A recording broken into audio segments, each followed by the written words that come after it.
আসসালামু আলাইকুম ওয়া রাহমাতুল্লাহি ওয়া বারাকাতুহু।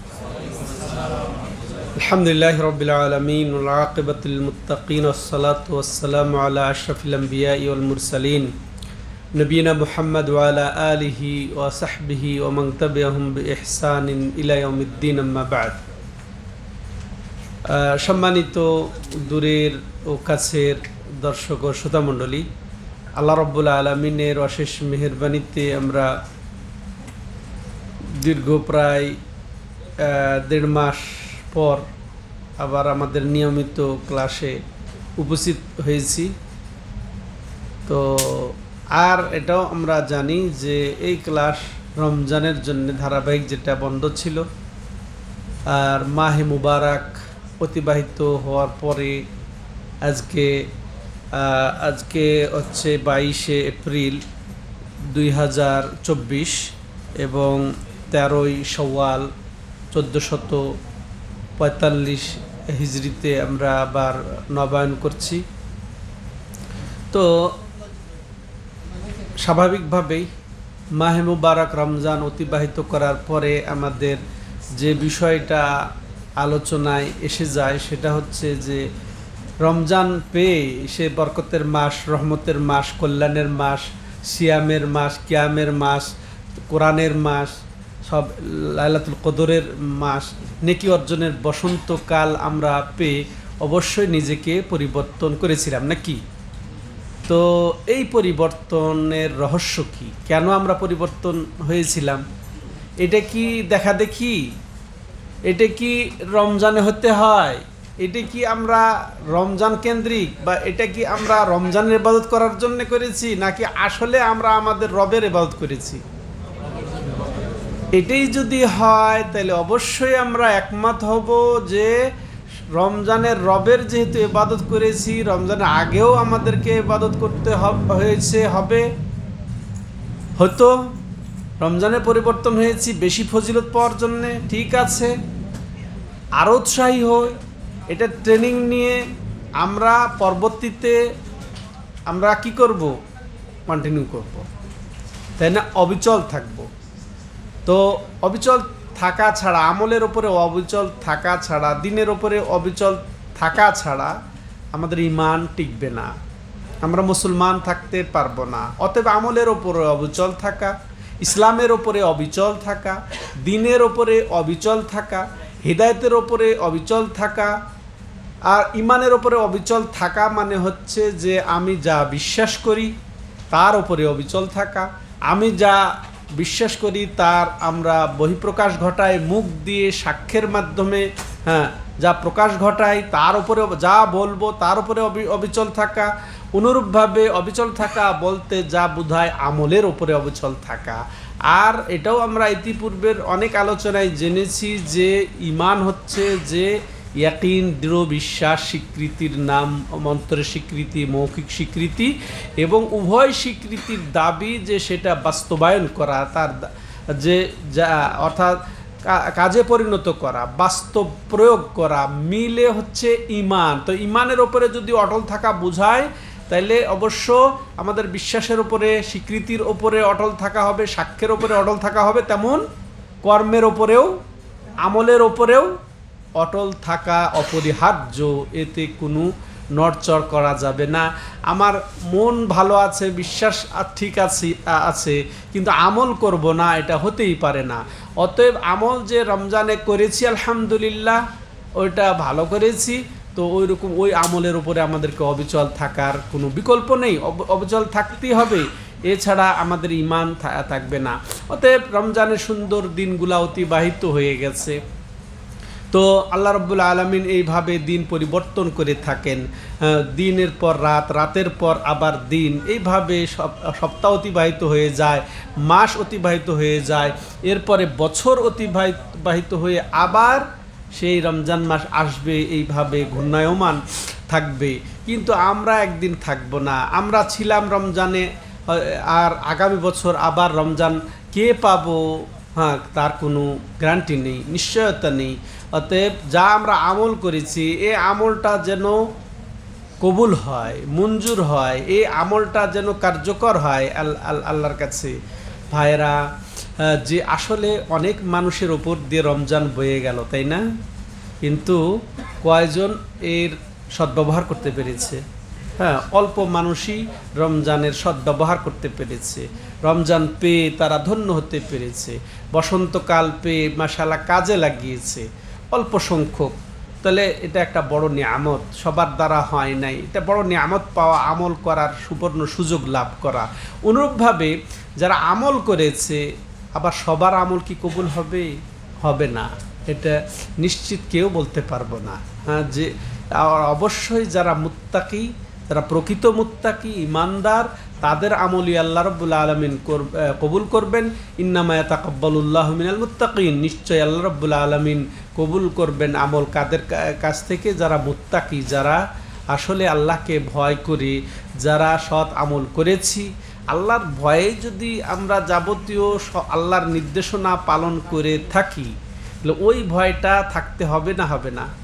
তো অনুরূপভাবে আল্লাহর ভয়ে যদি আমরা পাপাচার থেকে মাহে মুবারক পালন করে থাকি, বিরত থেকে, তাহলে অবশ্যই ওই বিরত থাকা এখন থাকতে হবে না? এখন জায়েজ হয়ে গেল। হ্যাঁ, ওই অশ্লীলতা, ওই হারাম, ওই ভ্যাপনা, ওই তারপরে মিথ্যা, ধোঁকাবাজি, তারপরে হারাম খাওয়া এখন কি জায়েজ হয়ে যাবে? তো আগেও জায়েজ ছিল না, রমজানেও হারাম হয় নাই, শুধু রমজানে। হ্যাঁ, আবার জায়েজ হয়ে যাবে না, তাই না? কখনোই জায়েজ ছিল না, সেটা এখনও জায়েজ নেই। অতএব আমাদেরকে অটল থাকতে হবে এর উপরে। রমজানে যা করেছি এর উপরে অবিচল থাকতে হবে, নচেত আমাদের দেখানো আমল ছাড়ার কি বলবো এটা? আমরা তো আল্লাহর ইবাদত করেছি না ভাইরা। অতএব আমরা যেহেতু রমজানের ইবাদত করি নাই, অতএব সব সময় আমাদেরকে ইবাদত করে যেতে হবে, ইবাদতের ওপর অটল থাকতে হবে। আর এটা তাদের জন্য সৌভাগ্য, যেমন এর ফল। তাহলে আমরা এক কথায় সময়ের সদ্ব্যবহার করব, যেমন রমজানের সদ্ব্যবহার করেছি এখনও। আর এটা আমরা গনিমত মনে করেছি, রমজানকে নিয়ামত মনে করেছি, এটা আজীবন আমাদের সময়টাকে গনিমত মনে করব। আর রাসূলুল্লাহ সাল্লাম এমন বলেছেন, যেগতানেম খামসান কাবলা খামসিন, হ্যাঁ, শাবাবাকা কাবলা হারামিক। এইভাবে 5টা কথা বলেছেন। তার মধ্যে একটি আছে যে হায়াতাকা কাবলা মাউতিক, তোমার জীবনটাকে গনিমত মনে করবে, তোমার বেঁচে থাকাটাকে গনিমত মনে করবে। যে কোনো মুহূর্তে তুমি মরে যেতে পারো মৃত্যুর পূর্বে, যে তুমি যতদিন জীবিত আছো আমল করে যাও। আবদ রব্বাকা হাত্তা ইয়াতিয়াকাল ইয়াকিন, তুমি তোমার মৃত্যু আসা পর্যন্ত হে নবী তোমার রবের ইবাদত করে যাও। তো মৃত্যু পর্যন্তই, তাহলে যতক্ষণ জীবন আছে ততক্ষণ আমাদেরকে ইবাদত করে যেতে হবে। না রমজান পর্যন্ত? না, রমজান পর্যন্ত নয়। মৌসুমের পূজারি আমরা, নাকি আল্লাহর ইবাদত গুজার? আমরা আল্লাহর ইবাদত গুজার। অতএব আমাদেরকে কন্টিনিউ করতে হবে, এর বিকল্প নেই। আল্লাহ নবীকে এই কথা বলেছেন। অতএব আমাদের কামালিয়াতের দোহাই দিয়ে যে আমরা যে বাস ইবাদত পূর্ণ হয়ে গেছে, আর বাস আমাদের ইয়াকিন এসে গেছে, আমরা ইবাদত বন্ধ করে দেব, এর কোনো সুযোগ নেই। ইবাদত করেই যেতে হবে। রাসূলুল্লাহ সাল্লাল্লাহু আলাইহি সাল্লাম চমৎকার বলেছেন যে খায়রুন নাসি মান তালা উমরুহু ওয়া হাসুনা আমালুহু, তোমাদের মধ্যে সর্বোত্তম ব্যক্তি সেই যার মাশাআল্লাহ বয়স বেশি, কিসের ওপরে? সৎ আমলের মধ্যে। হ্যাঁ, যে বয়স বেশি পাচ্ছে কিন্তু সে সৎকর্মশীল, যে মুত্তাকি। তাইলে রমজান পর্যন্ত ইবাদত করে থেমে গেলে দুর্ভাগ্য, ইবাদত থামিয়ে দিলে দুর্ভাগ্য। সে বাড়ছে বেশি, আমলবিহীন বা খারাপ আমল নিয়ে যদি বেঁচে থাকে দুর্ভাগ্য। যত বাঁচবে তত তার গুনাহ বাড়বে। আর সে যদি সৎকর্মশীল হয় সে সৌভাগ্যবান। খায়রুন নাস মান তালা উমরুহু, যার আয়ুটা দীর্ঘায়িত হয়েছে, ওয়া হাসুনা আমালুহু, তার আমলটা আবার উত্তম হচ্ছে। চমৎকার! তাহলে তার বৃদ্ধি পাচ্ছে আমল, তার আমল নামে মাশাআল্লাহ নেকি বৃদ্ধি হচ্ছে। তাহলে সর্বোত্তম আমলে বা সর্বোত্তম মানুষের কি অন্তর্ভুক্ত আমরা হতে পারি না? তো কীভাবে হতে হবে? যে আমরা বেঁচে আছি আলহামদুলিল্লাহ, এই জন্যে হাইয়া কাল্লা আমরা বলে থাকি, একজন আর একজনকে দোয়া দেই যে আল্লাহ তোমাকে দীর্ঘজীবী করুক। দীর্ঘজীবী করুক কিসের ক্ষেত্রে? আমলের ওপর থাকা অবস্থায় তোমাকে আল্লাহ রাব্বুল আলামিন দীর্ঘজীবী করুক। নাকি খারাপ অবস্থায় থাকলে তার চলে যাওয়াটা ভালো? তার চলে যাওয়া, যত বাঁচবে তত তার গুনাহ বৃদ্ধি পাবে। অতএব এই কত চমৎকার কথাই না আমাদেরকে রাসূলুল্লাহ সাল্লাম বলেছেন।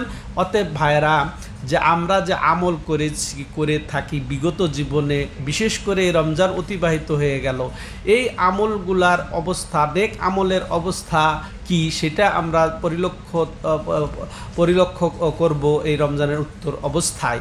আমাদের ভালো আমলের পরে যদি ভালো আমল আমরা বাড়াতে পারি, তাইলে আমরা সৌভাগ্যবান, তাইলে আমরা সুসংবাদ প্রাপ্ত। ভালো আমলের পরে যদি আমাদের ভালো আমল কন্টিনিউ করতে পারি, এর ধারাবাহিকতা অব্যাহত রাখতে পারি, এর উপরে অটল থাকতে পারি, তাহলে আমি সৌভাগ্যবান।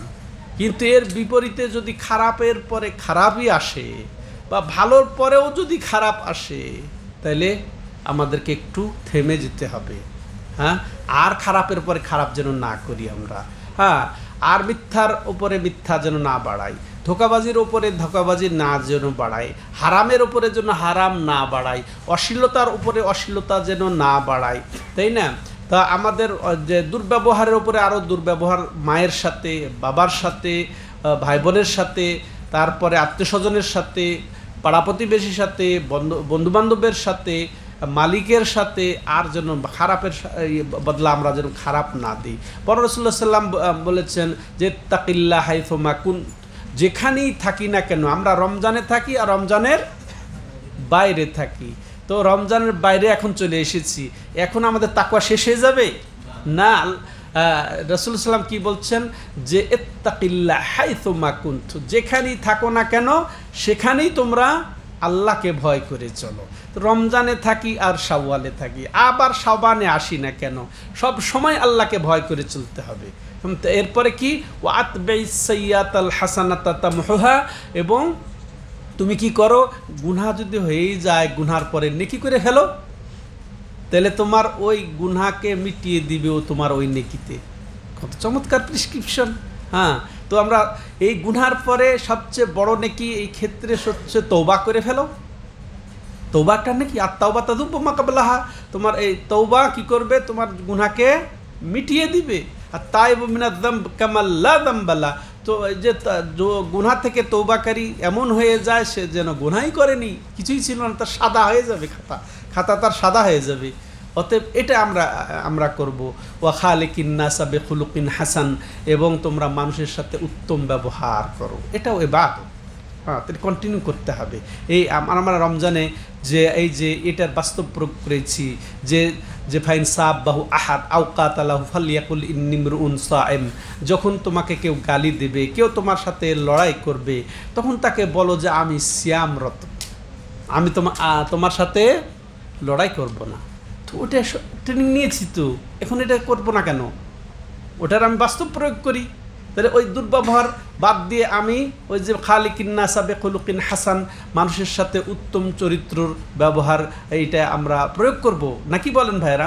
এটা ছিল একটা ট্রেনিং সেন্টার, এটা ছিল মহাবিদ্যালয়। হ্যাঁ, এখানে তাকওয়ার বিদ্যা আমরা অর্জন করেছি, এখানে ধৈর্যের বিদ্যা অর্জন করেছি, কিভাবে নেকির ওপরে নেকি করতে হয়, কিভাবে সলাতের হেফাজত করতে হয়, কিভাবে সিয়ামের পবিত্রতা রক্ষা করতে হয়, কিভাবে তেলাওয়াত করতে হয়, প্রতি অক্ষরে 10টা করে নেকি অর্জন করতে হয়, দোয়া, এই জিকির, তারপরে আর কি বলবো, দান খয়রাত, যত রকমের নেক আমলের প্রতিযোগিতা করেছি। তো এটি তো আমরা কন্টিনিউ করব। হ্যাঁ, এটাই তো কন্টিনিউ করবো। এই মর্মে আল্লাহ রাব্বুল আলামিন কি আমাদেরকে বলেন নাই, আমাদেরকে সুসংবাদ দিয়েছেন এইভাবে, ইন্নাল্লাযীনা ক্বালু রাব্বুনাল্লাহ সুম্মা ইসতাকামু তাতানাজ্জালু আলাইহিমুল মালায়েকা আল্লা তাখাফু ওয়া লা তাহজানু ওয়া আবশিরু বিল জান্নাতিল্লাতী কুনতুম তুআদুন, যে ওই সমস্ত লোকদের যারা রমজানে মাশাআল্লাহ তাকওয়ার বহিঃপ্রকাশ ঘটিয়েছে, হ্যাঁ, তাদেরকেই যেন আল্লাহ রাব্বুল আলামিন বলছে, আমাদেরকেই যেন আল্লাহ রাব্বুল আলামিন বলছেন, ইন্নাল্লাযীনা ক্বালু রাব্বুনাল্লাহ। আমরা রাতে উঠে কিয়ামুল লাইলে, যখন ইমাম কিয়ামুল লাইলে দোয়া করেছেন, কত আল্লাহুম্মা আল্লাহুম্মা, মানে হে আল্লাহ হে আল্লাহ, এটাই আল্লাহ বলছেন ইন্নাল্লাযীনা ক্বালু রাব্বুনাল্লাহ। যারা বলেছেন যে আমাদের রব হচ্ছেন আল্লাহ, আমাদের মাবুদ হচ্ছেন আল্লাহ। এরপরে কি করবে, এই যে আমাদের রব আল্লাহ বলেই কি ছেড়ে দিলে হবে?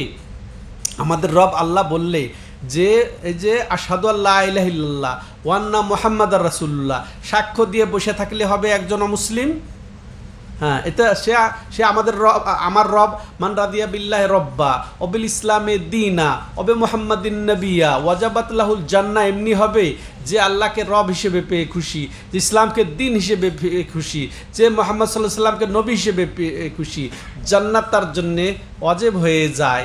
তো যখন সে বলল যে আমার রব আল্লাহ, রব্বুনা আল্লাহ, আমানতু বিল্লাহ, রাসূলুল্লাহ সাল্লাল্লাহু আলাইহি সাল্লামকে যখন সুফিয়ান ইবনে আব্দুল্লাহ রাদিয়াল্লাহু তাআলা আনহু বললেন কুল্লি ফিল ইসলামে কাউলান, আমাকে ইসলামের ক্ষেত্রে এমন একটা কালেমা শিক্ষা দেন, এমন একটা আমল শিক্ষা দেন যে আপনার পরে আর কাউকে যেন জিজ্ঞাসা আমি না করি বা না করতে হয়। তো রাসূলুল্লাহ সাল্লাম চমৎকার একটা উপদেশ দিয়েছেন, কি শুনবেন সেটা? সাল্লাম বলছেন যে কুল আমানতু বিল্লাহ সুম্মাস্তাকিম, বলো যে আমি আল্লাহর উপরে ঈমান আনলাম, এর উপরে অটল থাকো। আমানতু বিল্লাহ এর অর্থ কি? ইতিপূর্বে আমি বলেছি, আমানতু বিল্লাহর অর্থই হচ্ছে যে আমি আল্লাহর প্রতি অগাধ আস্থা পোষণ করি, অগাধ আমার ইয়াকিন রয়েছে, অগাধ স্বীকৃতি রয়েছে, অন্তরের স্বীকৃতি, মৌখিক সাক্ষ্য রয়েছে, স্বীকৃতি রয়েছে, এবং এই জন্য আমি আমলে পরিণত করি। আমি যেহেতু আল্লাহর প্রতি অগাধ বিশ্বাস স্বীকৃতি দিয়েছি অন্তরের এবং মৌখিক, অতএব আমার জন্যেই সলাৎ ফরজ, সিয়াম ফরজ, জাকাত ফরজ, হজ ফরজ, আরও যেগুলা ফরজ সেগুলা আমার জন্যেই। তাহলে আমল ফরজ। তাহলে আমানতু বিল্লাহ বলবে, আর ইমানের যে দাবি সেটা পূর্ণ করবে আমল সহ। শুধু আমানতু বিল্লাহ বলে আমল করবে না, হ্যাঁ, বাস্তব প্রয়োগ করবে না, এই ইমানের কোনো মূল্য নেই। তাইলে ওই যে ফলবিহীন বৃক্ষর যেটা যা তাই, ঠিক আছে? তো আপনি মমিন মুসলিম কিন্তু ইমানবিহীন, আপনি মমিন মুসলিম আপনার তাকওয়াবিহীন, এই মুসলিমে ইসলামে কোনো লাভ নেই। সম্মানিত ভাইরা, তো সুন্দর আমাদেরকে রাসূলুল্লাহ সাল্লাম নির্দেশনা দিয়েছেন যে বলো আমানতু বিল্লাহ। আর ওই যে আল্লাহ কি বলছেন যে ইন্নাল্লাযীনা ক্বালু রব্বুনাল্লাহ, যারা বলবে যে আমার রব আল্লাহ, সুম্মাস্তাকামু, আর এটারই যেন তাফসীর রাসূলুল্লাহ সাল্লাম সুম্মাস্তাকিম, এরপরে এই যে এই আমানতু বিল্লাহ বলেছো, অতএব এই ইমানের ওপরে অর্থাৎ ইয়াকিনের ওপরে, আমলের ওপরে, স্বীকৃতির ওপরে অটল থাকবে। হ্যাঁ, অটল থাকবে, সুম্মাস্তাকিম, এরপরে অটল থাকবে। তাহলে এই অটল থাকা যেমন আল্লাহ নির্দেশ দিয়েছেন যে যারা কি বলল যে আমাদের রব, আমাদের মাবুদ আল্লাহ, তার সুম্মাস্তাকামু, এরপরে তারা এর উপরে অটল থাকলো, এই কথার উপরে, এই স্বীকৃতির উপরে, এই ইমানের উপরে, এই ইয়াকিনের উপরে, এই আমলের উপরে, তাতানাজ্জালু আলাইহিমুল মালায়েকা, মৃত্যুর সময় তাদের কাছে ফেরেশতা এসে হাজির হয়ে যাবেন। মৃত্যুর সময় তাদের কাছে ফেরেশতা হাজির হয়ে যাবেন। তাতানাজ্জালু আলাইহিমুল মালায়েকা আল্লাহ তাখাফু, যে তোমরা কোনো ভয় করো না। আল্লাহ তাখাফু, তোমরা এই যে মৃত্যুর পরে তোমাদের যে কবর আছে, কবরে তোমাদের ভয় নেই। হ্যাঁ, আবার পুনরুত্থান হবে, পুনরুত্থানে তোমাদের যে জান্নাতে যাবে না জাহান্নামে যাবে, আমল হাতে ডান হাতে না বাম হাতে, তুমি কোনো ভয় করবে না। কারণ তুমি কি করেছো? আমানতু বিল্লাহ বলেছো। হ্যাঁ, তুমি বলেছো রব্বুনাল্লাহ, আমার মাবুদ একমাত্র আল্লাহ। হ্যাঁ, এটা যেহেতু বলেছো, তারপরে যে তোমরা ইস্তেকামত করেছো, এর উপরে অটল থেকেছো, এর দাবিতে অর্থাৎ আমলের উপরে অটল থেকেছো, ইয়াকিনের সাথে সাথে আমলের উপরে অটল থেকেছো, ফেরেশতারা এসে বলবে তাহলে তোমার কোনোই ভয় নেই সামনে। যেহেতু তুমি ঈমানকে সাব্যস্ত করেছো, কিভাবে? শুধু মৌখিক স্বীকৃতি দিয়ে, শুধু বিশ্বাসের মধ্যে নির্ধারিত করে না, আমলে প্রয়োগ করে, আমলে বাস্তবায়ন করে, অতএব তোমার কোনোই সামনে ভয় নেই। হ্যাঁ, তোমার ডান হাতে আমলনামা আসবে, তোমার ঠিকানা জান্নাতে, এই তুমি অভয় দিবে ফেরেশতারা, মাশাআল্লাহ। ওয়ালা তাহজানু, এবং তোমার কোনো চিন্তাও নেই যে তুমি রেখে যাচ্ছ তোমার ধন সম্পদ, তোমার পরিজনকে রেখে যাচ্ছ, এদের কোনো তোমার টেনশন নেই, কোনো চিন্তা নেই। ওয়াবশিরু বিল জান্নাহ, সুসংবাদ গ্রহণ করো। কিসের? আমরা কি চাই যে আল্লাহ রাব্বুল আলামিন এই ধরনের ফেরেশতা আমাদের জন্য পাঠান? এই যে মৃত্যুর সময় কি করতে হবে? তাইলে ছেড়ে দিতে হবে আমল? না, আমরা বলেছি যে যে যে যে কালু রব্বুনাল্লাহ থুম্মাস্তাকামু, বলেছি যে আমাদের রব আল্লাহই এবং এর উপরে অটল, আমাদের রব আল্লাহ বলেছি, তাহলে আল্লাহর হক আদায় করেছি, করতে হবে, ঈমান ইয়াকিন ঠিক এবং বাস্তব প্রয়োগ করে আমলে প্রস্তাব করেছি, এর উপরে অটল থেকেছি, তাহলে তো আমাদের জন্য আল্লাহ রাব্বুল আলামিন এই ফেরেশতা পাঠাবেন যারা আমাদেরকে এই অভয় দিবেন মৃত্যুর সময়। হ্যাঁ, কোনোই তোমার ভয় নেই এবং রেখে যাওয়ার জন্য কোনো তোমার টেনশন নাই, কোনো চিন্তা নেই। ও আবশিরু, তোমরা কি করো, তোমরা জান্নাতের সুসংবাদ গ্রহণ করো। হ্যাঁ, ওয়াবশিরু বিল জান্নাতিল্লাতি কুনতুম তুআদুন, যা তোমাদেরকে ওয়াদা দেওয়া হয়েছে ওই জান্নাতের তোমরা সুসংবাদ গ্রহণ করো। আল্লাহ যেন আমাদের সবাইকে এর যেন তৌফিক দান করেন, এরকমভাবে আমাদের যেন মৃত্যু হয়, এরকমভাবে যেন মৃত্যুর পরে আমরা থেকে। সম্মানিত ভাইয়েরা, যেটা বলছিলাম যে আমলের উপরে ইস্তেকামাত, দিনের উপরে ইস্তেকামাত, এটা আল্লাহ যাকে তৌফিক দিবেন সেই লাভ করতে পারবে। এই জন্য আল্লাহর কাছে চাইতে হবে এই দিনের উপরে ইস্তেকামাত, ওটা দুনিয়ার মধ্যে। আবার দেখেন মৃত্যুর পরেও ইস্তেকামাতের কথাও এসেছে। যেমন মনে করেন দিন, আর স্বয়ং রাসূলুল্লাহ সাল্লাল্লাহু আলাইহি সাল্লাম দোয়া করতেন, স্বয়ং রাসূলুল্লাহ সাল্লাম দোয়া করতেন, ইয়া মুকাল্লিবাল কুলুব সাব্বিত কলবি আলা দীনিক। হ্যাঁ, যে হে অন্তরের পরিবর্তনকারী, অন্তর তাইলে খুব একেবারে ক্রিয়াশীল, অন্তর হচ্ছে মানে টলমলো কচুর পাতার পানির মতো নড়ে চড়ে এই অন্তর। হ্যাঁ, এই কাল্বকে এই অন্তরকে আরবিতে কি বলে? কাল্ব। হ্যাঁ, কাল্বের অর্থ কি জানেন? উলট পালট হয়ে যাওয়া, নড়াচড়া করা। এই জন্যে উল্টে যাওয়াকে এরা বলে ইনকালাবাতিস সাইয়ারা, পোল্টি খেয়েছে, গাড়ি পোল্টি খেয়েছে। তো ইমানটাও এরকম পোল্টি খায়, অন্তরটা ওটা পোল্টি খায়। তো রাসূল সাল্লাল্লাহু আলাইহি সাল্লাম, স্বয়ং রাসূলুল্লাহ সাল্লাল্লাহু আলাইহি সাল্লাম তার অন্তরের জন্য এইভাবে দোয়া করে, ইয়া মুকাল্লিবাল কুলুব সাব্বিত কলবি আলা দীনিক, হে অন্তরে পরিবর্তনকারী, তুমি আমার অন্তরটাকে তোমার দিনের ওপরে অটল রাখো। তো এই দোয়াটা করতে হবে আমাদেরকে, সম্মানিত ভাইয়েরা। তো বলছিলাম, এরপরে রাসূলুল্লাহ সাল্লাল্লাহু আলাইহি সাল্লাম যখন মৃত্যুকে যখন দাফন করে চলে আসা হয় বা চলে আসবো, তার আগেই রাসূলুল্লাহ সাল্লাম দোয়া করেছেন মৃত্যু ব্যক্তির জন্য এবং বলেছেন যে সালুল্লাহুত তাসবিত, হ্যাঁ, বা সুবাত, যে তার এই মৃত্যু ব্যক্তির জন্য তোমরা কি চাও, যে সে যেন অটল থাকতে পারে, তাইলে ইমানের উপরে অটল থাকতে পারে, সোয়ালের উপরে অটল থাকতে পারে, যে সে যেন ইমানের উপর অটল থেকে সে যেন সঠিক উত্তর দিতে পারে, মান রব্বুকা ওয়া মা দীনুকা ওয়া মান নবিয়ুকার সঠিক উত্তর দিতে পারে। এই জন্য তোমার ভাইয়ের জন্যে দোয়া করো। তাহলে কবরের নিচেও, মাটির নিচেও তাহলে সোবাতের প্রয়োজনীয়তা আছে, কত গুরুত্বপূর্ণ বিষয়। অতএব আমরা দিনের উপরে যদি এই মাটির ওপরে যদি অটল থাকি, তাহলে মাটির নিচেও আল্লাহ রাব্বুল আলামিন আমাদেরকে তৌফিক দিবেন অটল থাকার, নচেত তাই সম্ভব হবে ওই যে জবাবগুলাও তো আসবে না। যতই আল্লাহ এবং ইসলাম আর মুহাম্মদ মুখস্থ করে থাকি, ঠুটস্থ করে থাকি, হবে ওই দিন উত্তর? হবে না।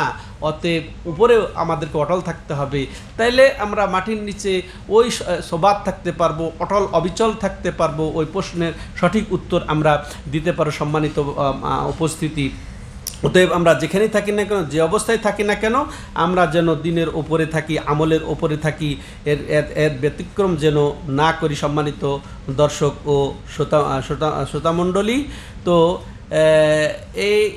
এর মধ্যে একটা হাদিস আপনাদেরকে বলি, যে যেমন ইয়া রাসূলুল্লাহ কুল্লি ফিল ইসলামে, যেটা ইতিপূর্বে বলেছি যে আমানতু বিল্লাহ সুম্মা ইসতাকিম, এর গুরুত্ব অপরিসীম, যে আমরা আল্লাহর প্রতি ঈমানের ঘোষণা দেওয়ার সাথে সাথে আমাদেরকে অবশ্যই এর উপরে অটল থাকতে হবে, এর বিকল্প নেই। অতএব সৎ লোকদের কাজই হচ্ছে এটা, যে তারা ঈমান আনবে, আমল করবে, এর উপরে অটল থাকবে। তো আমরা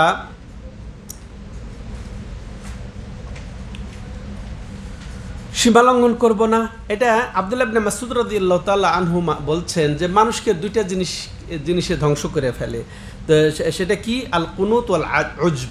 তো আমরা রমজানে খুব বেশি আমল করেছি, তাই না? খুব আমল করেছি, কিন্তু এই আমলে কি আমাকে বাঁচিয়ে নিবে? হ্যাঁ, কবরে বাঁচিয়ে নিবে? জাহান্নাম থেকে বাঁচিয়ে নিবে? না।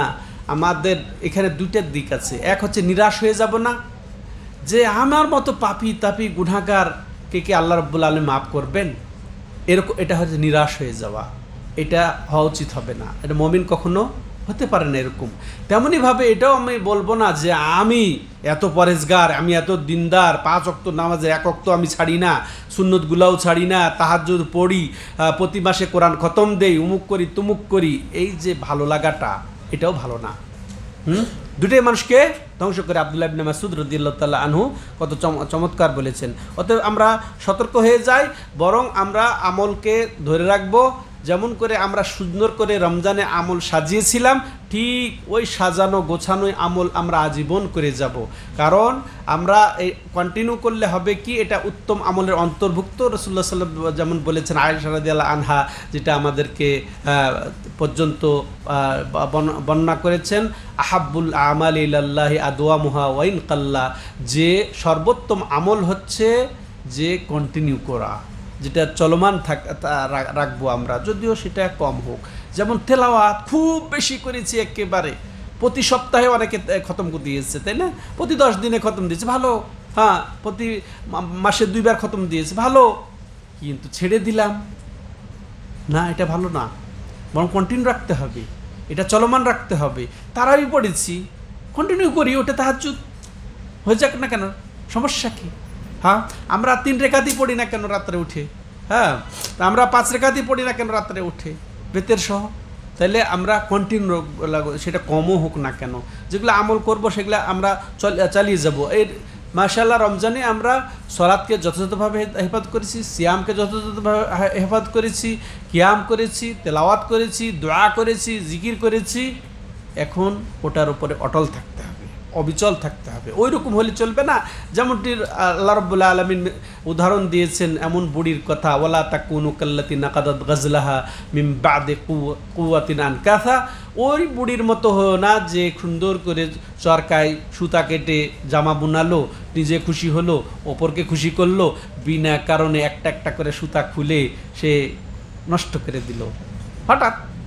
তো ঠিক আমরা রমজানে সুন্দর করে সালাত, সিয়াম, তারপরে তেলাওয়াত, দোয়া, জিকির, দান, খয়রাত, উমরা সব করেছি, বিনা কারণে একটা একটা করে সব ছেড়ে দিয়ে ওই পাগলামি করতে পারবো আমরা যেন না করি। সেটাও আল্লাহ রাব্বুল আলামিন আমাদেরকে সতর্ক করে দিয়েছেন, এভাবে যেন আমরা না করি। অতএব আল্লাহর উপরে আমরা ভরসা করে এটাই করব। দেখেন, সুবহানাল্লাহ, আমলে বড়াই আমরা করব না, ঠিক আছে?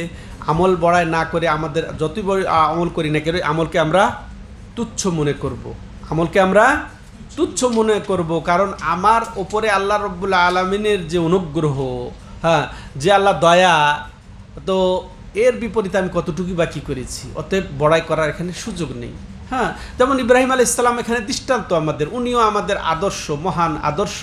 যেমন তারা উভয়ে, অর্থাৎ বাবা এবং ছেলে মিলে যখন কাবা গৃহ নির্মাণ করলেন, তো আল্লাহ রাব্বুল আলামিন তারাদের কি নেচার, কি আদর্শ সেটা উল্লেখ করে বলছেন, ওয়াইজ ইয়ারফা ইব্রাহিমুল কাওয়াইদা মিনাল বাইত ওয়া ইসমাঈল রব্বানা তাকাব্বাল মিন্না ইন্নাকা আনতাস সামিউল আলিম। হ্যাঁ, যখন ইব্রাহিম আলাইহিস সালাম ও ইসমাইল এই কাবা ঘরের ভিত্তি বুলন্দ করলেন, তখন তারা দোয়ায় তো মেতে গেলেন, নাকি তারা অহংকারে মেতেছিলেন? হ্যাঁ, যে হে আমাদের প্রতিপালক, তুমি আমাদের এই আমলটাকে তুমি কবুল করে নিও, তুমি মহান শ্রোতা এবং মহাজ্ঞানী। তো এটা আমাদের উচিত হবে। দেখেন, আব্দুল্লাহ ইবনে সাঈদ ইবনে জুবাইর রাদিয়াল্লাহু তাআলা আনহু কত চমৎকার কথা বলেছেন, যে দাখালা রাজুলুন জান্নাতা বিমাসিয়া ওয়া দাখালা রাজুলুন নারা বিতাআতিন। আল্লাহু আকবার।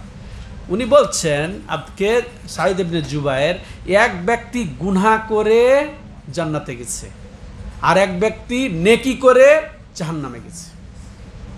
সতর্ক ইয়া জামা, হে শ্রোতা মণ্ডলী যারা দূরের কাছে শুনেন, সাঈদ ইবনে জুবাইর প্রখ্যাত তাবি, ইনি বলছেন যে এক ব্যক্তি গুনাহ করে জান্নাতে গেছে, আর এক ব্যক্তি নেকি করে জাহান্নামে গেছে। বলবেন কিভাবে?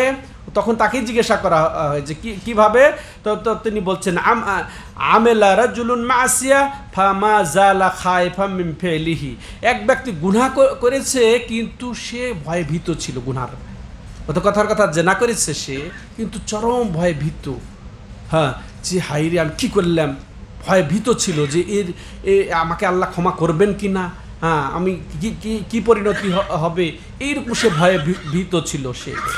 এরপরে অন্য আরেকজন কি করেছে, সে এই যে ভয়টা, আল্লাহর যে ভয়, আল্লাহ কি চান যে বান্দা আমাকে ভয় করছে কিনা। তো আল্লাহ রাব্বুল আলামিন তাকে কি করলেন, জান্নাতে প্রবেশ, ওয়াদ আল খালাল জান্নাতা ফা বিখাউফিহি মিনাল্লাহ, আল্লাহর ভয় কারণ, ওয়া আমিলা রাজুলুন তা, হ্যাঁ, আর আরেক ব্যক্তি কি করলো, সে নেকির আমল করে, ফামা জালা মুজিবান বিহা হাত্তা আহবাতাল্লাহু আমালাহু ফাদাখালান নার, সে খুব নামাজ পড়তো, নামাজ নেকির কাজ কি না, বললাম কি নেকি করে সে জাহান্নামে যাচ্ছে, সে নামাজ পড়তো, আমি 5 ওয়াক্ত নামাজ পড়ি, সে নির্ভীক, হ্যাঁ, আল্লাহকে সে ভয় করে না, সে বরং তার আমলটাকে খুব বড় মনে করে যে সে আমি নামাজ পড়ি, সেখানে আবার কি আমার ভয়। তো এই নির্ভীক ছিল, আল্লাহর কোনো ভয় করতো না, তখন আল্লাহ তার এই যে আল্লাহকে ভয় না করার কারণে তার আমল বরবাদ করে দিয়ে সে কি কোথায় গেল, জাহান্নামে গেল। তো আমি নিজেকে এবং আপনাদেরকে এই উপদেশই দেব যে আমরা আমলের জন্য বড়াই না করি, বরং আমল আমরা অতএব যাবতীয় গুনাহ থেকে যে আমরা রমজানে বিরত ছিলাম ওইভাবেই আমরা অব্যাহত থাকবো। সম্মানিত দর্শক ও শ্রোতা মণ্ডলী, তো আল্লাহর কাছে আমরা আশ্রয় চাই, আল্লাহ যেন আমাদেরকে তৌফিক দান করেন আমলের উপরে অটল থাকার। হ্যাঁ, তো আমরা যেটা বলছিলাম যে আমল কবুল হওয়ার যেটা লক্ষণ, সেটা যে নেকির পরে নেকি আমরা কন্টিনিউ করতে পারবো, এই নেকির উপরে আমাদের মাশাআল্লাহ থাকবে, পরিতৃপ্তি থাকবে এবং মজা থাকবে, হ্যাঁ, এটা ভালো লাগবে, আমলের পরে আরও আমল আমরা বাড়িয়ে দিতে পারবো এবং এর বিপরীতে আমরা কি করব, আমাদের গুনাহ থেকে আমরা বাঁচতে পারবো। ঠিক আছে, আল্লাহ যেন এদেরই অন্তর্ভুক্ত করেন। হাদা ওয়া সাল্লাল্লাহু আলা নবিনা মুহাম্মদ ওয়া আলা আলিহি ওয়া সাহবিহি আজমাইন। সুবহানাকাল্লাহুম্মা বিহামদিকা আশহাদু আল্লা ইলাহা ইল্লা আনতা